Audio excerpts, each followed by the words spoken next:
Due to American and Indian negotiators' failure to reach a trade agreement, some media reports panned President Donald Trump's visit last week to India as more show than substance. Yet a closer look at the U.S.-India defense deals finalized during the trip shows that the visit facilitated deeper security cooperation with a critical U.S. partner in Asia. Washington and New Delhi used the presidential visit to announce India's decision to purchase more than $3 billion in defense equipment. This purchase includes 6 AH-64E Apache attack helicopters for the Indian Army and 24 MH-60R Seahawk helicopters for the Indian Navy. According to a U.S.-India joint statement, the helicopters will advance shared security interests, job growth, and industrial cooperation between both countries. With major changes for the Territorial Army (TA) in the pipeline, Lieutenant General D.P. Pandey on Monday took over as the first Director General. The TA, which is a voluntary force of around 40,000, is the second line of defense presently, and once the restricting of the Indian Army is completed, the TA could be part of bigger roles including operational and possibly be used for intelligence gathering. As part of restructuring, the TA is now directly under the new Office of the Chief of Defense Staff and the Department of Military Affairs, which is headed by General Bipin Rawat and not the Indian Army Chief. The role of the TA is gradually being expanded since the past few years and is likely to be given larger responsibilities in an effort to cut down costs. There are plans to increase the strengths of TA, especially in the Andaman region, as there is a constant concern of Chinese intrusion. Those who want to join the TA from the island region will be given full support to gather intelligence.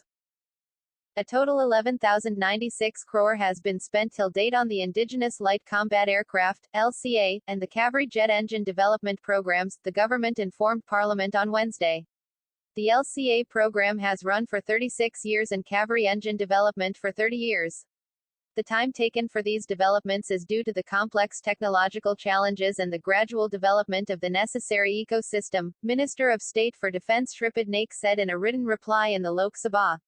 The technical challenges were faced in areas such as advanced avionics, digital fly-by-wire, composites, weapon simulation, testing and integration facilities and non-availability of raw materials, Mr.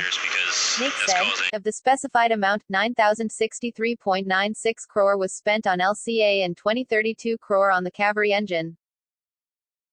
Deeper exploration of the oceans will require increased harmonization of aeronautics and maritime fields, Defense Secretary Ajay Kumar said on Thursday, adding that the request for proposal (RFP) for acquiring 14 multi-role heavy helicopters for maritime search and rescue operations would be issued by March end.